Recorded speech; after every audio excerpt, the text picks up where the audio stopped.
I want to be appreciated. Who's going to appreciate me? Yay! So let me tell you guys a bit about myself. I have 3 kids I love very much, but I'll tell you, I'm not one of these dads who brags about how smart their kids are. You know those guys? You never see me with a bumper sticker that says, "My kids are on the honor roll at the Olivio Middle School." You know those jackasses? You know what I need though?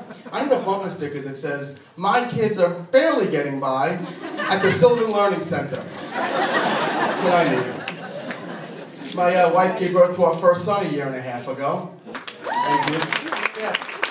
We've been doing a lot of walks in the park and stuff, you know, because the chicks kind of dig that.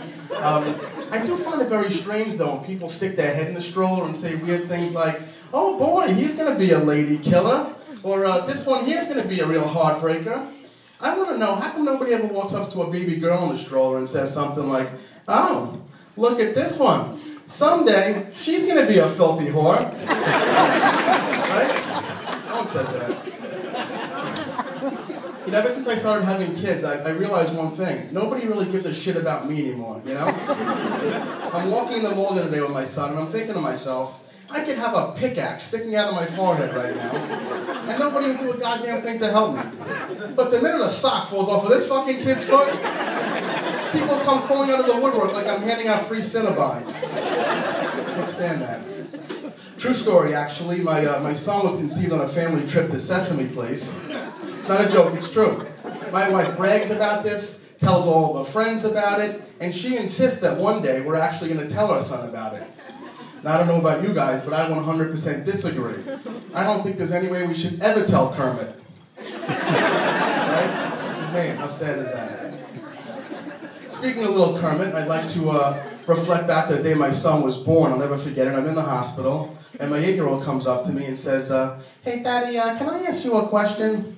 I said, "Sure, babe, anything. What's up?" She said, "Daddy, now that Max is finally here, do you think you'll love him more than you love me and Anna because we're girls and he's a boy?"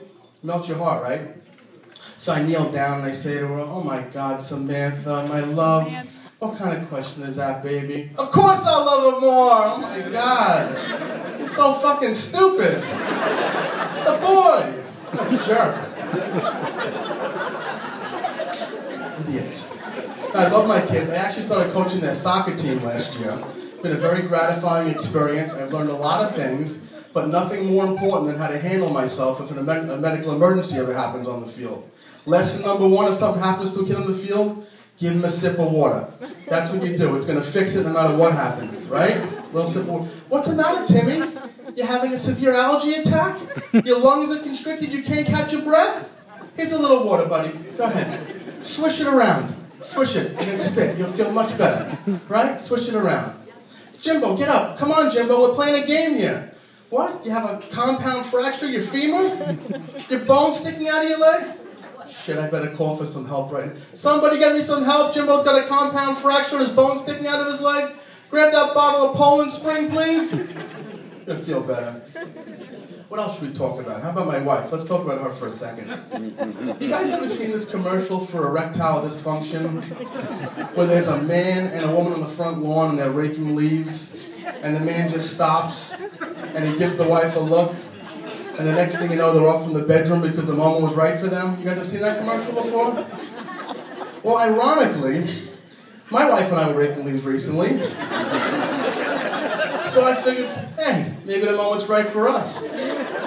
So I stop, give my wife a look.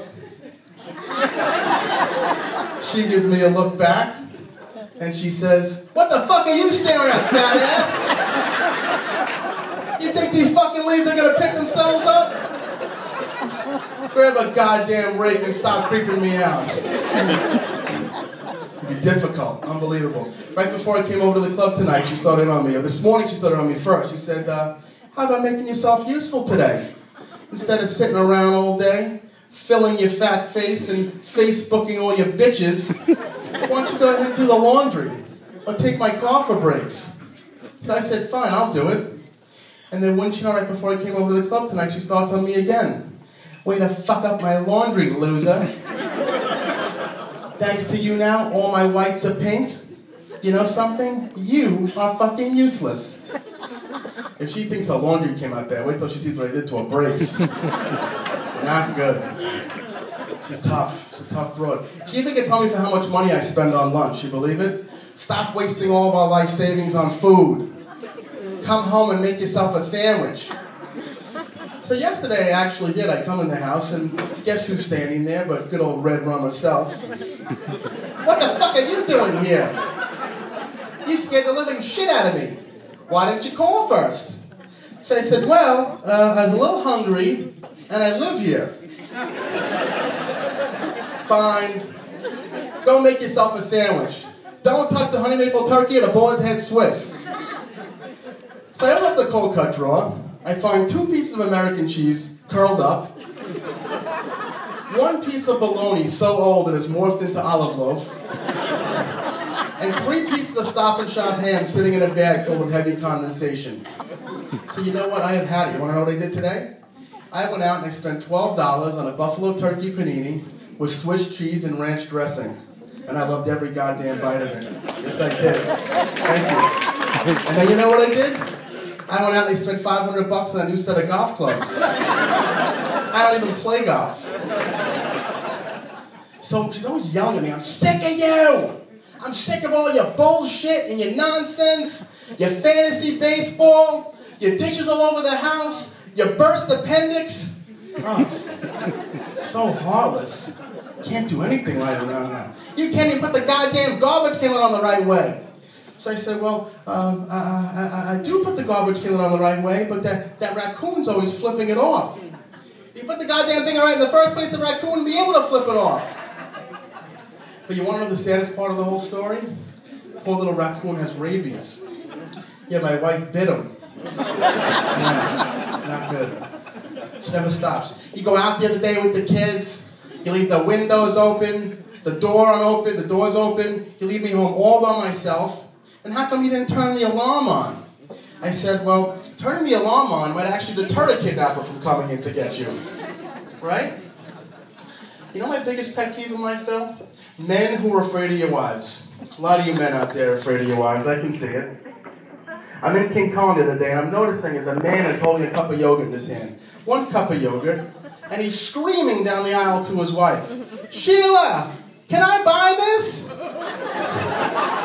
This fucker.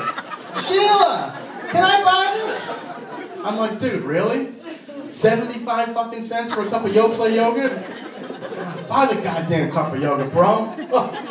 I was so pissed off. I grabbed my wife's box of tampons and got the fuck out of that store. Not happy. All right, folks, that's all my time. I hope you have fun with me. And good show, everyone.